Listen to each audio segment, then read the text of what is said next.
This is Family Electric Ghost, and we're live on the air with Michael Hewitt for the first time. Welcome to the Family Electric Ghost podcast.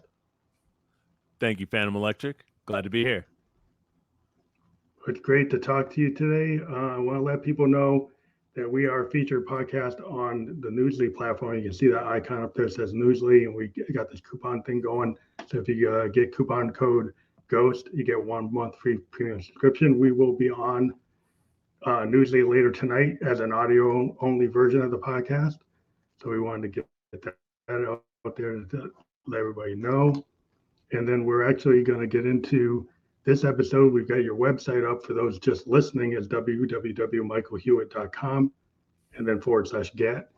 And then we're actually at episode 969 of the Family Electric Ghost podcast. And this episode, we're going to get into from fat to fit, from opera to sales, the power of reinventing yourself. So thank you. You can take the floor however you want to start with that. I'm looking forward to it, man. Congratulations on 969 episodes. It's incredible. So, what the first thing 2016. Dude, the first thing that comes to mind when I hear 969 ties right into what we're going to talk about or what we're going to start with, from fat to fit, opera to sales, and that's the lesson of consistency and the power of doing boring stuff over and over and over again, finding a way to make it fresh and make it entertaining and staying curious in that process, being present in it and finding some joy in there. Like, I'm sure there's been times along the way where you're like, okay, I got to do this again, or etc. And that's why most people quit. They quit at everything. How many people out there have, even just from the very beginning, like they're having a moment with a friend and they're like, dude, we should start a podcast. And then the podcast never gets off the ground, or maybe they get 12 episodes, maybe they get 24 or even 150.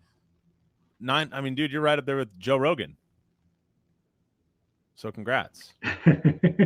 Yeah, I wish I had the Joe Rogan money. It's coming, dude. But I did. Well, I'm planning on getting this thing bigger. I mean, I got some big ideas, but I initially started. A guy came to me in 2016, listening to my SoundCloud. A guy named Rock Tunes out of New York, and said, "Hey, I like this Family Electric Ghost stuff. You need to come on the show and talk about it." And I said, "What's a podcast?" I didn't even know what it was. And I said, "What's like a radio interview?" It was just an audio one. So I went on this app called Spearman in 2016, and we liked each other so much we did a combined show for like 6 months after that. We just said we liked each other, and we just started talking about music. And then I said, why don't I go on Instagram and start interviewing all these emerging and independent artists that ping some of the stuff I put out, because I would notice people would ping or say they like the stuff I was putting out there. And then I would pitch, hey, you want to come and do an interview like a behind the music? And that's how it started. And it evolved to like going from Spearman to Anchor to StreamYard to all these other platforms, and being video. 2 years ago I started doing video, and it just got a life of its own. And I found it helped my brand of Family Electric Ghost. That as I showed up, people would check out my SoundCloud, they check out my YouTube, they check out my Facebook, they check out my webpage. It just, even though I maybe wasn't talking about music sometimes, but because I was just talking about creativity or people who were creative in some way, that it made people get interested in my brand. I said, well, that's cool. And then I get to talk to people. Powerful lesson in there. It's a win-win. Whatever you can do to get attention, it's always been true, but never more so than right now. Whatever you can do to get attention, so long as it's in some way aligned with, the way that the compass by which you live your life, is going to be good, because it just gets people into a flywheel. This is one of the things that I learned in sales. It gets people into the flywheel of your ecosystem. So eventually they're going to see, oh, well, Phantom Electric's got the podcast. Well, wait a minute. Hold on. I'm on his Instagram page. This is what I was just doing. Wait a minute. In Love with a Fern. This is not a podcast episode. Let me check this out. And then it's got the beats, and then you've got the pictures of the Moogs, etc. You're like, who is this? Who is Phantom Electric? And it's perfect. And now they're in the flywheel. Everybody should have a podcast. I say this, and I don't have one. I've got, like I mentioned, plenty of ideas for one. Yeah. And I've got the setup, but this is just from doing voiceover stuff. So Everybody should have a podcast. Mm-hmm. Completely agree. So Well, it's how like should everybody has a brand. I mean, we? everybody has a brand today. So a podcast is a good way to start your brand. It's a really good way to start your brand. Notification about your brand. And this is something that's been one of the things that I work on with people now is basically building up their personal brand. And it's something that I struggled with for a long time, is feeling like I had to have everything perfect and really lined up before actually committing and launching and getting stuff set up, etc. But it's a fallacy. You're only going to see the path. It's only going to be illuminated when you're walking down it. It's one of the things one of my mentors said to me, a guy named Wes Watson. Super powerful, super dialed in, is really keyed in, right, to higher consciousness and truths. And it's like, that's it. That's all you have to do, is you've got to start exploring, and eventually the truth is going to reveal itself layer by layer. I find that to be true in my own journey. And then when I talk to people and they want help basically with their voice, with their messaging, etc., we have to have a lot of conversations. We have to peel things back. We got to find out more about them. We got to see what resonates, what doesn't resonate when they put it out there. And then eventually we find some very distilled, concentrated, powerful truth about them. And that's really the essence of a brand. You got to have authenticity. Otherwise, you get lost in a sea of noise. You get commoditized. Yeah. I mean, what I found, at least from a creative point of view, I'm a child of the 70s, right? I'm 56. And part of what I like, I always talk about like Exile on Main Street by the Rolling Stones. And what I find there is like, it's a very ramshackle, kind of not overly produced, realistic, heartfelt, organic type of record. And in Keith Richards, you can't really track him with the BPM, right? Because that's not the way he plays, right? So I try to tell people, it's like, would you really want to track him to like an EDM type beat? Probably not, because why I'm into is the idea, like even like Neil Young and Crazy Horse, the happy accident. If you think about Tonight's the Night, that type of album, is like the idea that you're willing to be that honest, where your voice pitches a little bit, sounds fragile, sounds like, oh, you maybe could have redone that take, but you didn't, right? You wanted it to be what it was. I'm kind of a point in time, kind of jazz fusion, experimental type of guy. I like to do things stream of consciousness, maybe second, third take, maybe first take. And it's the way I express myself, is because I'm willing to kind of put that out there and not be scared of how people are going to look at it, because it's like a painter. It's like, that's what it is today. That's the layer. That's what it is. You want it to be raw, right? Like being raw is the only way you're going to be authentic, the only way you're going to connect with people. So in the opera industry, there's a big pedestalization of the singers who existed and were really prominent long time ago, but let's say from the 20s up through about the 70s or 80s. Right in this big sweet spot, there's like the 60s and 70s. And if we look at the singers who were singing in America, or I guess worldwide, who were really famous, Maria Callas, Leonard Warren, Cheryl Milnes, the beginning of Pavarotti's career, Franco Corelli, etc. What we call golden age singers, I believe that the reason that they are so iconic is because their singing was so raw and it was so unpolished. It's technically, everybody's got a technical opinion, and nobody has a perfect technical voice. Maybe, God bless you, maybe Pavarotti does. But I believe that the reason that they evoke such strong emotions and that there would be people lining up around the block to see them, they were really like the equivalent of pop stars, is because they were able to connect so deeply with what they're feeling and communicating, and then just let it out. And now what we have, I spent my entire adult life in this, what I call opera industrial complex training pipeline.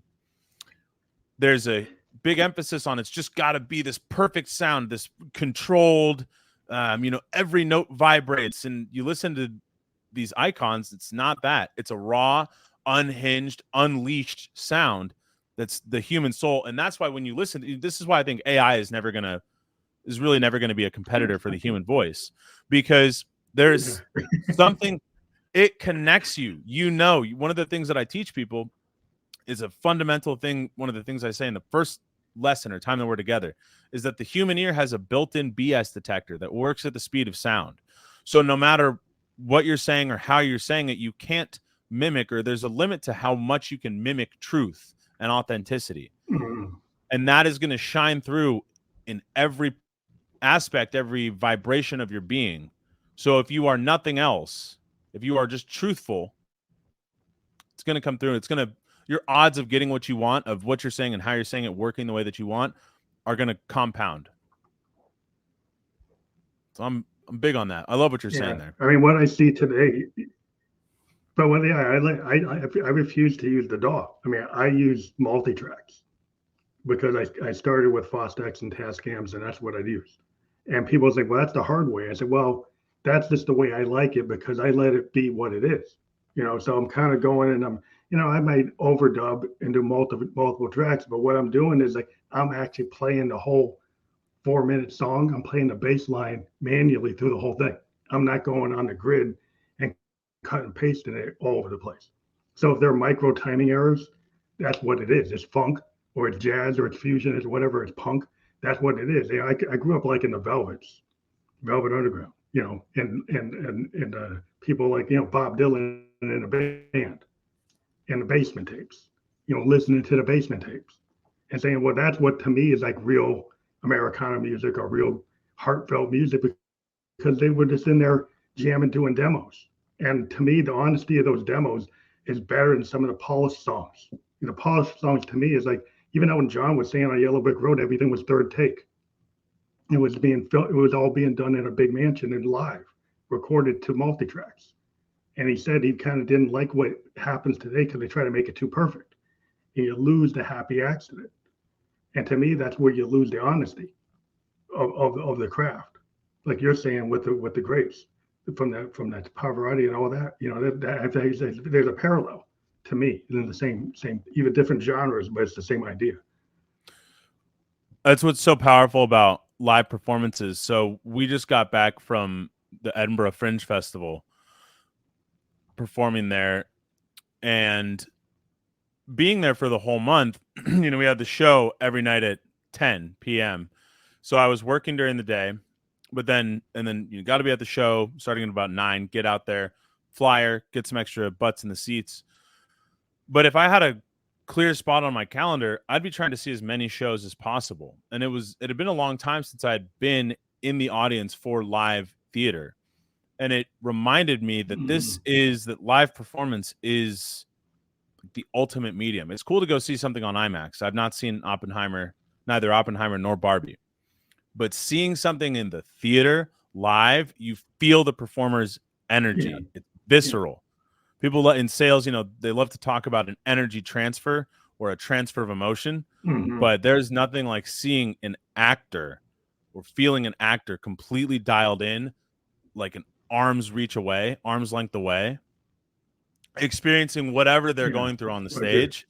And there's flubs. I went and saw a couple of shows multiple times, and you look for the differences there. We see a lot of stand-up in Austin because the Comedy Mothership is here. There's one comic, Derek Poston, who I've seen probably 5 or 6 times because he opens for a lot of the headliners. And it's a similar set. The core of the jokes remains the same, but I'm always so keyed into what he changes in his delivery and how he's dialed in and grounded each night. And it's so amazing to be in the theater with somebody, because you do see some happy accidents. You're like, maybe it's not always with him, it's with somebody else. You can see that somebody's rushing, or maybe they flub something, or maybe the audience picks up on something that's definitely not the punchline that they weren't thinking is going to be a joke. And then part of the point of the mothership is that it's a place for artists to test out their work. So then maybe they go back and they're like, yeah, this kind of hit. Maybe this is where the joke is. It's cool, man. Everybody, you said like something CBGBs earlier in the factory, like, yeah. No, let's talk about CBGB. The CBGB scene. Yeah, okay. You think about the Ramones and the Talking Heads and Patti Smith, and television. Look how different those bands are. All those bands are in that same place, but they're not that Blondie. They're not the same at all, right? Like that scene was very diverse, right? And so and they were all kind of trying stuff out, and they all became big. But they were, Talking Heads has nothing, is not at all like the Ramones or like Blondie. They're all different. They all stand on their own. You said something earlier that made me think it might be good for discussion. Talking to creative people or people who are creative, do you think that all people are creative or can be creative? I think I think all human beings have the potential, but some people were told that they can't do it. Right? They think that you have to be Mozart. You think you have to be, Thoreau. You think you have to be somebody really famous. So I knew a lot of kids that when I was starting bands when I was 15, it was like if they couldn't play like Page, or they couldn't play like Buddy Miles, or they couldn't do the drums like Bonham or Mitch Mitchell or Moon, they well, I would give it up. And I was kind of like, what about the Ramones? Like, what about the Velvets? What about Neil Young and Crazy Horses? Like, you can go out there and be honest. You can go out there like the Clash and be the most important band in the world, and not the best players in the world, not the best singers in the world, but you can still stand there and feel like you have a right to be there. And I was kind of one of these kids growing up with the punk movement saying, yeah, and it kind of went to the post punk and to the new wave, that you could have that punk aesthetic, which I think was just as vital as like a fusion aesthetic, in jazz. When you go from bebop to fusion, and the purists would say, "Oh, that's not jazz because it wasn't bebop." Like, there's nothing wrong with that. There's nothing wrong with trying something different. And I think a lot of people get scared that they would fear of going out there and being panned, and then you get the people who are fearless, like the Clash. They just say, "Well, just do it." Just do it. Nike's been on it for decades. So you think that it's about fearlessness and a willingness to be honest with whatever it is that you're saying or feeling, and also where you're at, not apologizing for your skill level. Yeah. Your willingness to get up there is all that you need. Yeah, your willingness to get out there. When you think about the Beatles, like, where did they start? They were first boy band, playing them in like Hamburg. Yeah, and they were putting in hours before anybody ever heard them. Tens of thousands of hours. Yeah, I mean, there's tons of hours, but they weren't what they were at Sgt. Pepper's when they first started. They put thousands of hours in, but they transformed from like a rock and roll band like that in Hamburg to this psychedelic hybrid band that was doing sound paintings. It's doing psychedelia, it's doing albums as like concepts. Right? They became more than what the people would have expected them to be. Right? And to me, that is like shows that if you have that belief in human creativity, that you can expand and you can get better. You can grow. You don't have to be stuck. Did you read Rick Rubin's book, Creative Act: A Way of Being? Yeah, Rubin's awesome. Oh my God. Awesome. He's so good. He really put into, it was so articulate, a lot of ideas that I had been feeling, or, it's like you read something and you just know this is true. There's no arguing with this. It's really connected. And I think that this is the key to that continued evolution that you were talking about with the Beatles, is you have to be open to basically like downloads from the universe, something popping into your brain, being keyed into some kind of vibration, and then you just go with it. And the window of time between idea and then action gets really compressed. So like as soon as you have an idea, they're like, hey mates, let's get into the studio, let's go jam a little bit. My bad British accent, but that's how I picture them doing it. Yeah, there is a story about Hendrix. There's a story with Hendrix. Like, I don't know if people knew, he used to be on the Chitlin circuit, which means he used to play with Little Richard.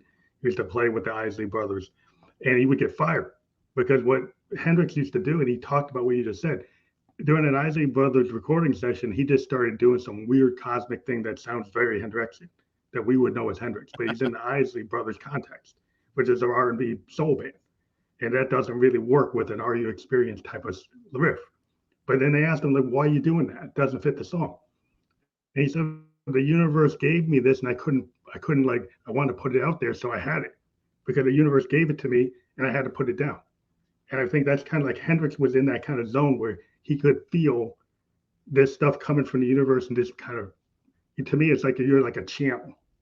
Like the really great people are like channels, and they can channel inside and outside. They pick up all this stuff. They pick up whatever they ever heard, whatever they ever listened to, what they're feeling, what other people are feeling, and they can channel it. And it's very emotional, and it changes from day to day. Like you said, the comic, it's like how they interpret it. Every day they do a different version of wherever they're at. That's where I think a lot of people have, like you said, there's limitations, or people put limitations on themselves, or they assume an identity that's given to them about their creativity. But it's really twofold. It's believing, no matter what other people tell you, that you are creative, and then being open to creativity being something outside of music or painting or film. Like, there's creativity everywhere. If you have a business idea, it's creative.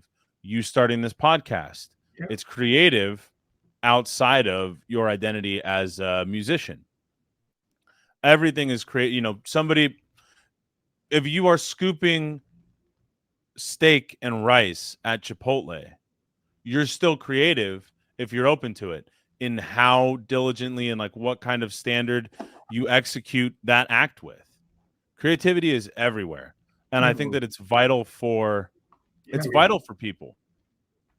It's what prevents burnout. Well, I think it makes you human. Yeah. It makes you human. Yeah.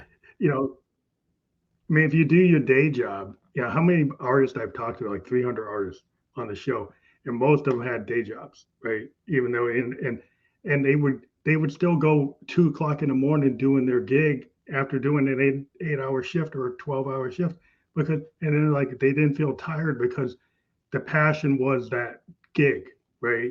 They did the 8 hours so they could pay for the guitar and pay for the money for the U-Haul to get to the gig, and the gig, even if it didn't pay that much, and with the band, is like they wanted to live for the gig, right? He was into bands like Husker Du and Nirvana when they were on Sub Pop, and they had that kind of mentality, right? Where we're just going to go in the Econoline band, move around the town, going to the clubs, and doing it because they cared about it. They didn't care about, if they made money, that was fine, but they were into the scene because they're into the music, because they love the music.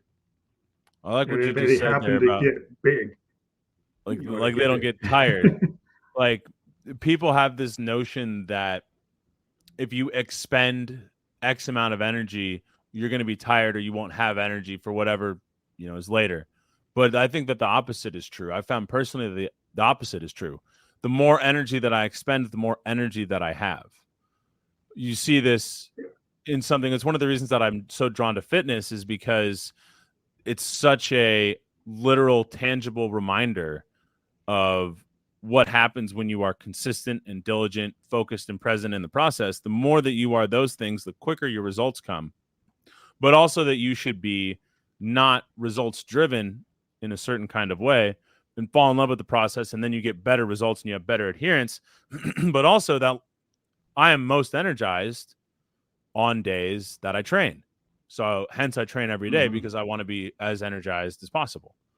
Same thing with getting up early. Like, the earlier that I get up, the more energy that I have throughout the day. So therefore, I might as well get up as early as possible and train every single day. And then I have more energy, more creativity in the rest of my life. These things become a lifestyle for people, or they become the sole focus instead of bedrocks. And that's where I think a lot of people miss opportunities, just because of faulty perceptions or misconceptions around those two things in particular. I think if you really want to accomplish something great, you are doing yourself a disservice by not executing on those two habits. And there's the argument that, well, Paul McCartney didn't train every day. He didn't get up super early. Like, well, one, we don't really know that. But two, like, imagine what would happen if the Beatles were on a militant schedule of, we get up at 4 a.m. and we train, and then we go to the studio. Who knows what we could have gotten? But I might be a little bit biased. More records. More records, different sound. Like, who knows? And I broke up. But, well, I think that, I find I have a schedule. I'm an early bird. I like to mountain bike. I live in New Hampshire. I like to cycle. I got an indoor cycle if I can't go out. So I'm kind of a cyclist mindset, a mountain biker, cross country, up, downhill or two. And it's just to me being in the woods, being in New Hampshire and all the trail systems, to me it invigorates me to go out and the way I like to exercise is on the trail on a mountain bike, climbing the hills, going down the creek beds and stuff. It's just I can't think about my J job. I can't even think about the music if I'm coming down a creek bed trying to make sure I stay on the bike, right? So it Well, you totally got to gives be me this totally focus present then. where you have to, yeah, you have to climb the hill and you expend all this energy climbing the hill, and then you got to be able to have the strength to hold yourself together coming down the hill. So you get this really high, heart rate coming up the hill, and then you're kind of really worn out, but then you got to go down the hill. So it's really got to be present. You can't be thinking about other things. You got to know where you're going. You got to be in the act of mountain biking. And to me, that Skiing is really is the same kind of idea. it's similar. You can't. I've gotten into skiing recently, and it's like if you start thinking about anything other than where you're at, you're gonna wipe out. Or if you start looking like your eyes, you're gonna go wherever your eyes go. Mountain biking, I've had limited experience with, but that's there's no snow to pad you there when you fall. Yeah. What's the Well, craziest spill you you've hit ever hard. taken? We've got.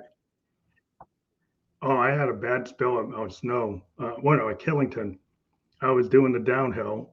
I'd done like 12 runs. I had done like 12 runs. I was crazy keep on doing runs. On maybe like the 12th run, my chain, going down a fire road at like 45 miles an hour, and I'm wearing a full helmet, like with a like a motocross helmet. We had versions of helmets. Like this is when we kind of learned. Like in the 70s, we didn't wear helmets, but by the time we get to the 90s, we understood we could get killed, so we do. So I had like these Fox pants and back plates, and they were like lighter weight than what's on a motocross bike, but they're still what you have to wear. And the chain wrapped around my crank, and it kicked me off the bike at like 45 miles an hour. And then I wake up, and I'm like, "How's the bike?" It's like I'm always like I was just concerned with like what's my bike like, and I got like my mouth full of dirt, my gum got ripped.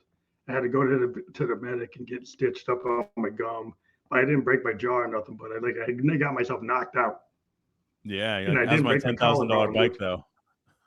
yeah, my bike was okay. It had a little bit of damage, but I didn't really bust it up. But that does like it's like we were so into riding, we didn't care. I mean, I knew a bunch of guys that broke their collarbone. That happens all the time. And I thought I was like, oh, I had been lucky. I had never broken my collarbone, but then I got myself a nice concussion and a kind of ripped up gum. But that was probably the worst. Man, I broke my collarbone. That sucks. Not mountain biking. It Yeah, was I'm lucky racing. with that. Yeah. Yo. That's why I don't drink But anymore. yeah, that's a good, it's a good disincentive. Um, but yeah, I mean, I think we were talking about just the whole idea of, just taking your life and finding some creative capability. And like you were saying, like you asked me, do we think everybody can do it? I think a lot of people can do it, but they've been told like a truth that's really a belief, a limiting belief. They've been told something. Their father told them they can't. That's nonsense. You can't be an artist. You can't, or you're never going to be good at that. You're not the best, or you're not worthy. And it takes a while to kind of get out of that. You got to get into self love at some point. How does one get into self-love? Well, I think you have to be honest and figure out where you're at. Like if you start doing this, you're doing the same thing. Like you're in a codependency, even with yourself. You're doing the same things all the time, and you're getting the same result, and you're not happy, but you're just doing it because it's like that's consistent, and that's what you feel. It's like the fear of changing is greater than making the change. I Oh, think when you get to the point where you need to make that change, and you need to like start feeling better, that's when you start to get to that point. I think when people find therapists or they start to talk to other people outside themselves and start to challenge their core beliefs and you figure out why their inner child is so messed up. So you figure it out. man, I've been on that journey so hard this over this past year, especially. You just dropped so many. There's a podcast I like called Dropping Bombs with Brad Lee. And anytime he or one of his guests says something really powerful, he smacks it, he pushes the button, and it's a bomb sound, dude. There was a moment in there where I looked around and I was like, wait, do I have with the bomb? With the bomb. Boom. Phantom Electric just dropping a bomb there. Yeah, you dropped a couple. Dude, that's so true. There's, if we're talking about reinvention here, reinvention and creativity, if we go from fat to fit, right? That was a period of reinvention. My entire identity, elementary school and middle school, had been the fat friend, which is really painful. And because it happens in childhood, like, it sets you up, or rather it sets a foundation for a lot of these other beliefs that ultimately result in or look like lack of worthiness, etc. But once you hit a point, like you said, where it's so painful, you've got to change, then you say, okay, like, would I rather reinvent myself, or do I want to stay like this? I wanted to reinvent myself. Creativity started to come out. This is why I'm big on there's more ways to be creative than just to say write music, or, like I said earlier, a painting. Like, God bless you. I'd want it to be, for me, creativity is how I ended up running solo operations, freelancing work, etc. Different businesses and ventures, is because I would see opportunities. I would be able to connect some dots in some way and say, I could do that, or I want to do this. I see a very clear path. Let me just create something. Or I'm like, I really want to write a blog. I really want to write a blog and serve these people and impact the world in this kind of way. First, for me, that was a fitness business, helping people get fit. Now, for me, it's voice coaching.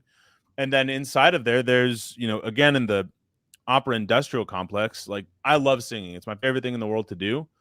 But for better or for worse, and I try not to attribute to malice what can be attributed to stupidity.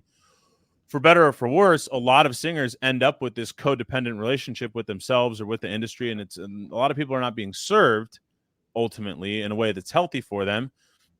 So that's one of the big blessings for me of, the coronavirus, was I was able to make a logical decision, or rationalize a decision, to step away from the industry that I had committed wholeheartedly to, my entire soul to, and say, all right, I'm going to do something else. And then that's how I found myself in sales. But it was really scary. I was just thinking about this the other day, that for a long time, I thought that the only thing that was special or valuable or unique about me was that I was an opera singer, because you'd be like talking to somebody, like, what do you do? I'm like, I'm an opera singer. And they're like, whoa, really? It's like, no, the more that you come to know yourself, again, to that idea of peeling back the layers, the more that you come to know yourself and reveal yourself to yourself, you realize that these are just expressions of who you are, but they are not who you are. You are who you are. And it's the who that matters, not the what you do or the how you do it. It's who is behind it. The ultimate engine of creativity. Yeah, I think that's where people get confused, because everybody just wants to know the one thing you are. And like, I've had the issue where I've got like 4 or 5 hats of different things I do, and some people might just see me doing this and don't realize I'm doing something else, so people get this perception of the mask you wear. You have these masks that you put on for people.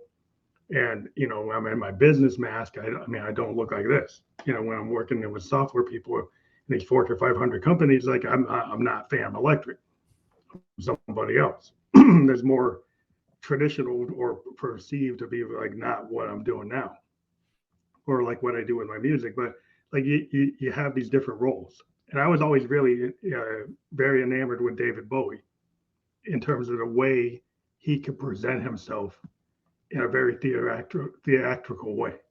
He could just change his characters and just become that character, and go from Ziggy to Aladdin Sane to the Thin White Duke to, wow, he just doesn't care. He could have stayed as Ziggy and made millions of dollars. He could have kept that going for like a decade. And he's like, nope, I'm going to go change to something else.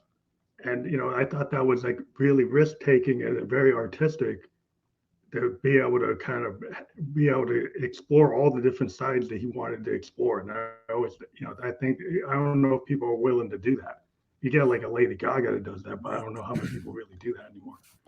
Well, it's like at some point you outgrow or it no longer is relevant the music that you create or what you're talking about. You're like, oh, I did it all for that period of my life. Like I gave it everything that I had. It's time for a new character. I'm in a new phase, new expression, which is another thing that I find so interesting about personal branding and my quest to basically build up a personal brand, which everybody should have been doing. I wish that I had stayed committed to it, not gotten so much imposter syndrome back in 2013 when I was first taking stabs at it.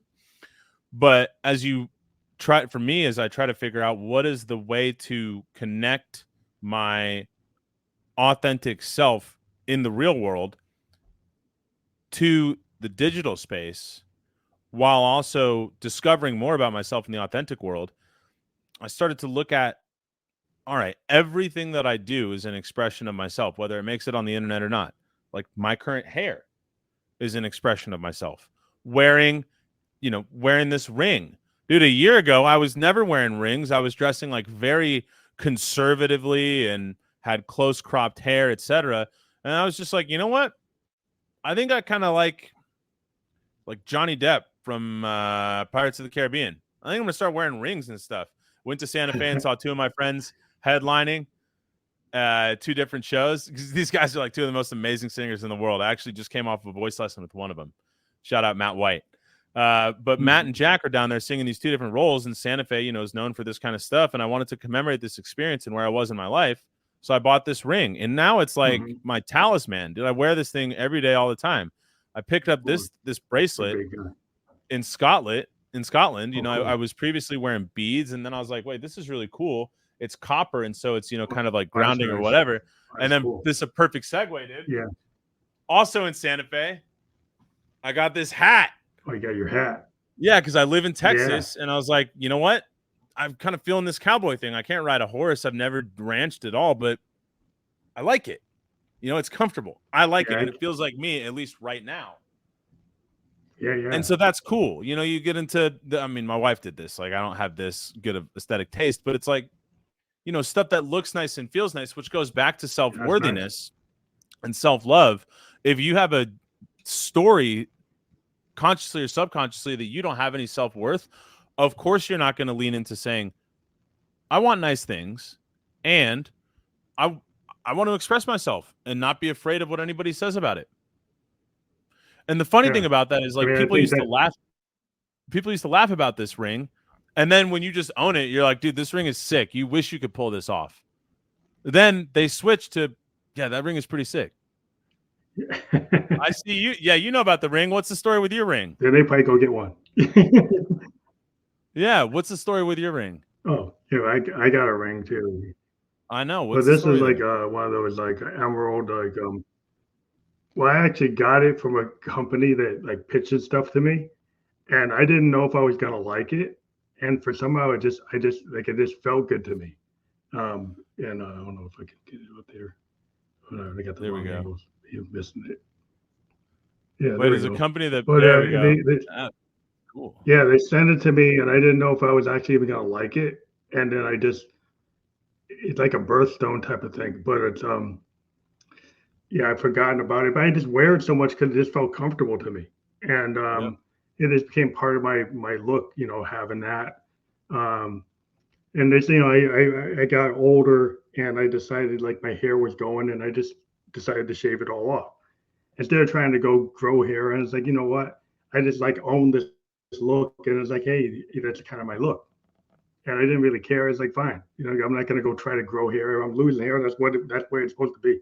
So I was like, oh, just, and I didn't change the gray color of my beard and try to dye it. And he's like, well, that's what it is. So that's what it's going to be.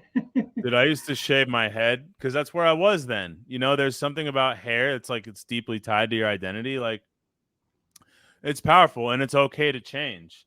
And you've got to test stuff out. And again, like the path is illuminated only when you walk it. You're going to know what feels right. Yeah, definitely. Is that your birthstone though? Like, because I know today's your birthday. By the way, everybody, today is Phantom Electric's birthday. 56 today, but can't believe it, dude. But it's just it's just so, I don't know. I just like to feel things. Like we were talking about the music. I don't know, we didn't talk about that, but I'm a big fan of Victorian poets, and they were always kind of influenced by the muse, right? So this idea there was something beyond them, and that they would get, Wordsworth and Blake. I love William Blake, like Songs of Innocence and Experience. Those actual. If you people don't realize about Blake, his poetry was done on metal, etching. Every one of those Songs of Experience and Innocence are actually on metal plates and have artwork that go with them. And that's how the world found out about Blake, because he was not known in his time. He was a Victorian poet that's highly known today, but during his time, he was not known. But he had the presence of mind to take his art and not just put it on paper, but to etch it with artwork into these metal etchings. So it's like art and poetry at the same time. And I was always I love Blake because of that. And I like the simplicity of his lyrics, even though they're deep. They're not as long as Wordsworth or Thoreau or any of those guys. And it just feels very impactful. And it kind of felt like he needed to make his stuff eternal. And I thought that was kind of cool that he had that kind of foresight. How did you get into William Blake? I was always into Victorian poetry, and I read about him when I was like 13, and I went and got the book from the library. And I was writing poetry myself. Before I wrote songs, I wrote poems. I wrote collections of poems. I actually self-published a bunch of them. And I was I like Wordsworth, I like Thoreau, I like Lord Byron, I like all those guys. And I was reading through like all the Victorian poets. I've got tons of books with all their stuff. And there was just something about those kind of epic poems that I was into rock operas.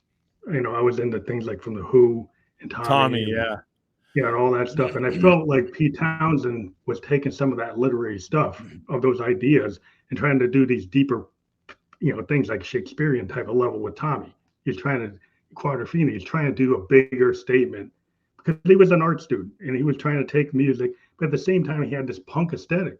So he had a punk aesthetic and a progressive rock aesthetic and this very art aesthetic, and it's all kind of colliding with this very ramshackle band that's very powerful and loud and kind of punk, but doing these rock operas, which is like Yes. Like, so they're like Yes, but they're like the Clash. That's what I thought you were going to say. I was listening to Close to the Edge earlier. Yeah, Close to. I love that stuff. But I like the punk aesthetic of the Who. It's like the first mod, punks. They were like these mod punks that kind of inspired the Clash, to have that kind of attitude, but still have these big stories. That was, kind of into the poetry, how I got connected. I kind of connected in my own mind. Yeah, it's very, I think a lot of operas came from, I know a lot of the text of song cycles is from poets. And I think that there's, when you look at opera is the grandest. This is, Wagner's whole thing was like, no, this is not an opera. This is the Gesamtkunstwerk. My German's really bad. Mm-hmm. So, but it's like, this is the total work of art. It's not just the music, it's the music, it's the text, it's the story, it's the sets, it's the lights. Like, it's all got to be perfect. That's why he had a theater built specifically for his operas. Yeah, it's with a special acoustic, etc., is so that the sound would be perfect and the size of the stage would be perfect. Everything perfect for it. So yeah, I think that there's, really that's an example of the Who, Townsend, just like thinking bigger. Like, how could we do this bigger than an album? What if everything just made sense and was like linear and connected? Not just thematically, but like we told a story. You look at that happens in like symphonies too.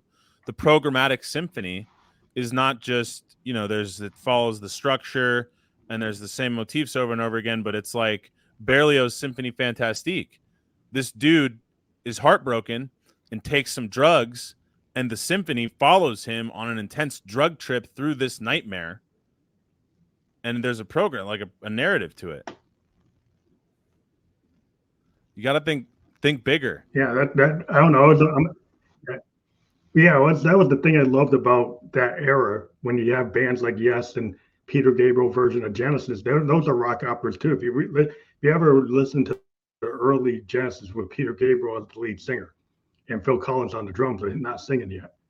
Peter Gabriel has all these like science fiction rock operas in the early Genesis, and they're like mini Tommies. And I'm like, wow, they just I just was very drawn into people who would take art forms and present, and even on stage, if you ever saw the early Genesis, he would dress in these different costumes with like fox heads and dresses and weird outfits that would go with these weird science fiction themes and have lights, and they were trying to present something that was kind of like what Warhol did with the Velvets at the factory, where they would try to present a multimedia event.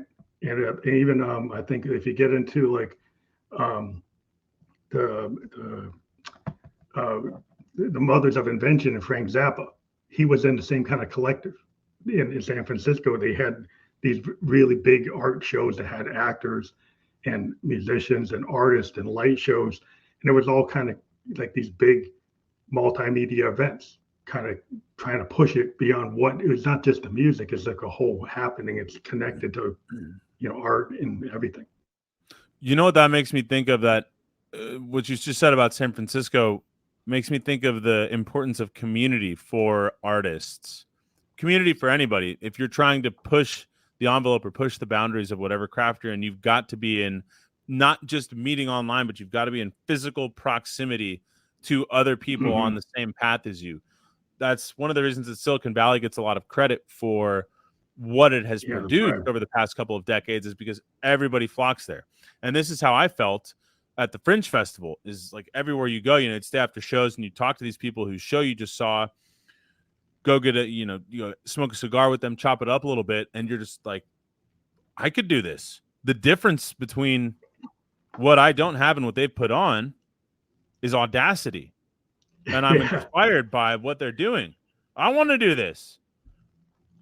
Yeah, so the really, audacity to do it. Yeah, so like what's the physical, what is the next hub gonna be of creativity for, like, let's say any kind of music or performance or art? Is it still San Francisco? Is it New York City? Where do you think it is? Well, I've talked to a lot of people coming out of like the Netherlands and Norway and Australia and Germany, like the type of experimental music I do. I was actually talking to this girl that came from Lithuania, and it was people doing very experimental things. And there was this artist I talked to called Waterflower. And what she does is she does this present like a synth show, a modular synth show, dressed up with all these kind of flower outfits, and actually has synthesizers connected to plants and mushrooms, and does a whole show of actually showing the signals that are coming off of these plants. And then goes and wears these really ornate outfits, kind of like a Tori Amos, but being really really pushing it with like a Peter Gabriel level outfits, and like Lady Gaga like outfits, but being a modular synthesis, she's a synthesis. So she knows how to use modes, she knows how to use Eurorax, and she's actually got these electrodes tied to these plants and things, very experimental. And she just came off a tour, and I've interviewed her like 3 times. I'm going to have her come on again. But that is kind of where my head's at, with the people doing that kind of stuff in Berlin and Europe and the Pacific Rim. There's a lot of people who are doing really cool stuff, like these emerging artists that aren't in the top 10. Nobody really knows them, beyond like the underground. But I have a feeling this stuff is going to start bubbling up to the top because people want something more authentic, kind of like how Nirvana popped out as Sub Pop and suddenly became big, and they weren't that big. They were very small, and they suddenly arrived when somebody, kind of clued in and said, hey, there's stuff going on in this Sub Pop grunge movement, and then he brought the whole Sub Pop, movement came, and we got grunge. I think something like that's going to happen again. Why do you think people want something authentic? It's kind of like what happened when grunge showed up. Is like you had all these hair bands, these corporate hair bands that were all kind of clones coming from the A&R clones, and just cloning like Kiss over and over and over and over. And the Kiss was already done, right? And it is making all these kind of hair bands, and it wasn't real. People knew these bands were like fake. They knew they were kind of corporate creations. And when bands like Who's to Do and the Replacements and Nirvana showed up, there was something about that authenticity. Even like bands like REM, they came from the underground and they got big because like Michael Stipe was telling people something that was honest and true. He didn't have the best voice in the world, but he had the audacity to just go out there. And initially, he was like mumbling or saying these random things, and then it started becoming more clear and apparent what his vision was, and then it took off. And I think when people like that, like Stipe and Kurt Cobain and Bob Mould, Grant Hart, these people, and maybe Paul Westerberg, they pushed it, and they because they wanted to be authentic and be real. And when people have a need for that, in my opinion, a huge need. We got to connect and we got to have community, and that's what's so amazing about art. Again, I'm biased towards music and singing in particular, though I do love ensembles, or not ensembles, but I do love orchestral pieces. It's a miracle, and there is no more powerful, more distilled way to communicate the pain and joy and like absurdity of the human experience than through music with singing. And yeah, we need somebody to share that with. Man, Kurt Cobain could sing. To the core. It's the what? Yeah, he can sing. Well, I think it's the core of the artist, is that when you're a singer-songwriter, you're not a singer just read something from Tin Pan Alley, right? You had this time period where singers were like, they were very good and technically awesome, but they didn't write their own material, right? So they were kind of disconnected from what they were singing, right? But the age of the singer-songwriter, then you have actually the guy that wrote the song and singing the song. And they didn't have perfect pitch and they didn't have the multiple octave voice. But what they did have, like Dylan, he comes on the scene, that voice is like, how did he get through? Right. But it's what he was saying. It's how he said it that was so important. Lou Reed, he can't, he doesn't have a voice that's a typical singing voice, but what he said and the way he wrote it and the fact that he's the one that wrote it, I think that's when it started. People said, wow, that's real. And then they didn't have to say, well, it's not at the level of a Marvin Gaye voice.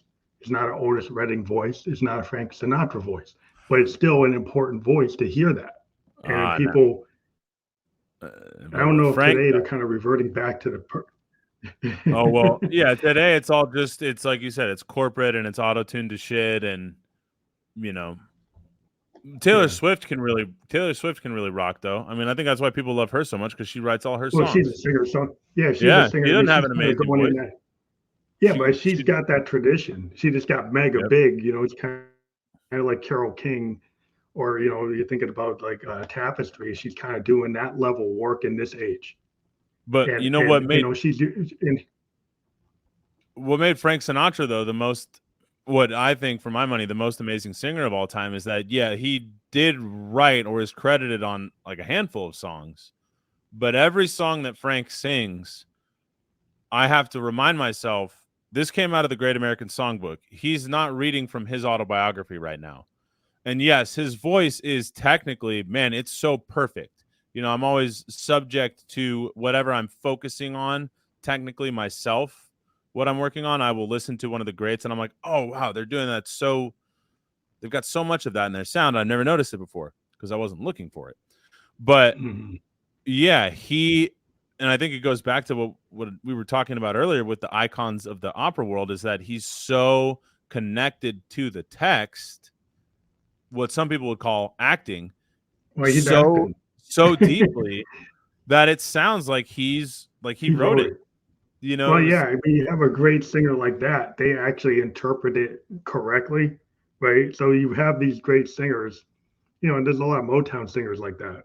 But in the also like from that whole tradition, but you get these singers on Stax and Motown, and they didn't actually write it. Maybe the Funk Brothers wrote it, or these other guys wrote it, or Smokey wrote it, but it's how they interpret it. Like if you get a singer that actually can feel the words and actually brings their interpretation, because you have the writer there and they could have thought you should sing it this way.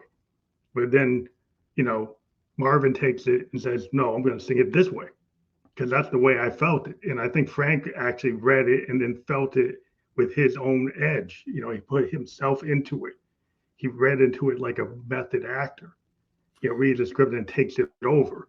I think if you do that, then you're an art. That's a true artist that it can do that and just isn't just doing what the songwriter said. Oh, do it in this key, do it with this note.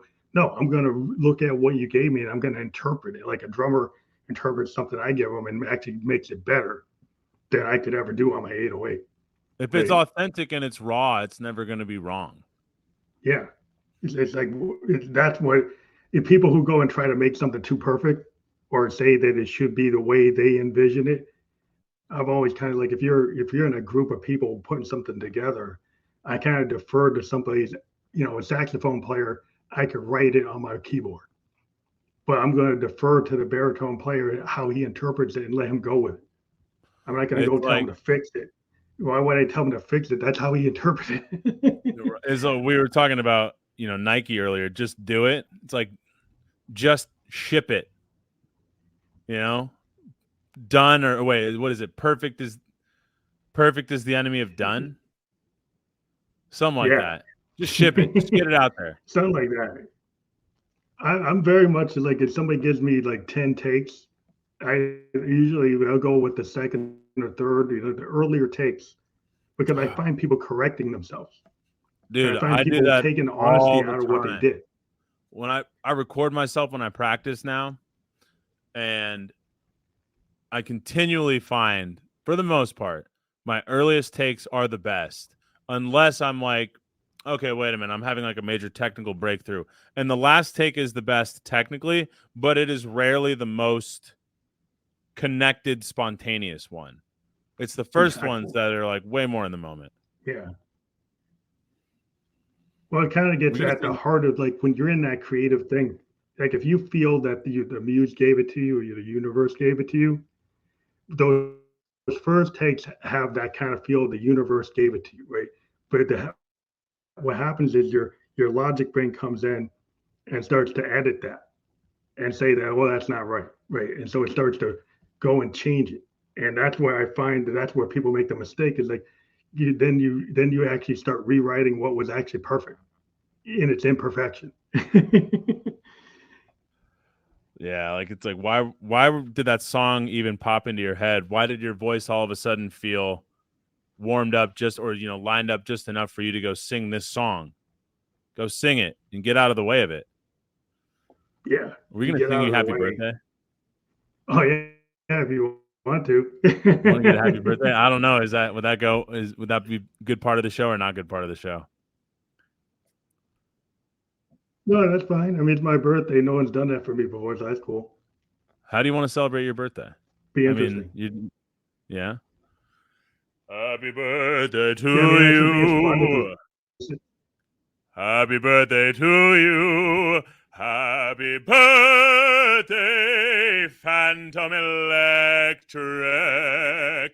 Happy birthday to you.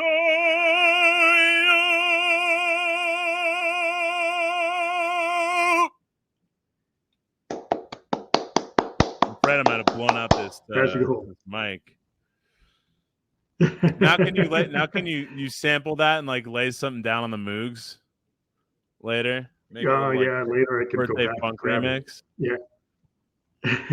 Yeah, I could grab it. I can always grab it. I got some cool Eurorack samplers, analog samplers. I like to rip things up and actually change them around. But dude, that'd be so sick.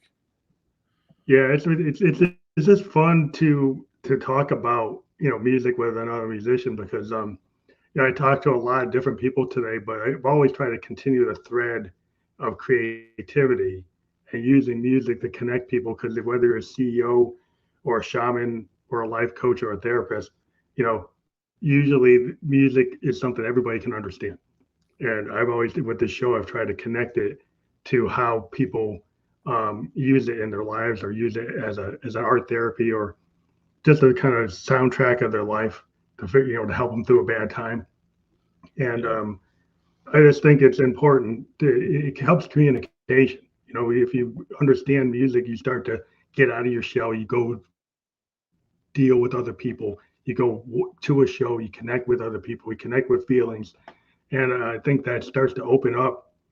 You know, when you see how many people saw the Beatles and became musicians because they drove them to like, wow, you know, that was like they were like the life coaches for a whole generation. Yeah, truly. Like you've got to get out there. And if you've got something to say, you've got to unleash your voice and have some audacity, put it out there. Because it connects people. You never know what's going to happen. Like you never know what the universe has in store for you. If you feel it, I've been big on this lately. If you're called to whatever it is, like you're qualified. Get rid of that imposter syndrome and just go do it. It will be okay. Yeah, imposter syndrome is like that's the enemy of progress, you know, because like you can't get anywhere with that mindset. You know, you're gonna just be stuck. And that's something that when I was young, I had so many people that stopped doing music. They just stopped because they felt like, oh, they couldn't get it. And I just kept on doing it, but just because not that I thought I was gonna get big or anything, but I just felt it made me feel so good that I said something that makes me feel so good, and I don't care if people are digging it or not. And then eventually, like if you believe in yourself, other people start to believe in you. And I think that's the big lesson. That's what people have to learn. If your belief in yourself is stronger than their disbelief in themselves and thus their projection of disbelief onto you, then eventually one's going to swallow the other. Yep. Dig it, bro. That's the way we like to roll. That's how you roll. That's how we roll, dude. That's why we're here. That's why I'm wearing this hat. That's why you got the show and all the moogs, dude. Let's snap a picture because I see we're at our time. Yeah. All right, dude. Hold on. How are we gonna do this? Let's go, dude. Phantom Electric on my man's birthday. Man, this is so much fun, dude. Of course. Well, thank you for being on the show. It's been awesome. I love to talk. You know, this goes back to the beginning of the Phantom Electric Go show where we primarily talk to creators. And when we've been talking to creators, musicians have always been like the sweet spot for me. So thank you for being on the show. My birthday, I always like having to connect back with as many musicians as I can. So yeah, man. Have a great night. Looking forward to checking it out. Enjoy the rest of your birthday. Congrats on 969. Glad our paths crossed, brother. Take care, Phantom Electric. And Phantom Electric, folks, find me online. Just to let you know, one thing. Yeah, we'll have a landing page for this episode, so you'll be able to pick out whatever. I'll get that to you tomorrow, and then you'll have your audience be able to listen or watch wherever they want. Awesome, man. Okay? I'll look out for it. Have a good night. Thanks, brother.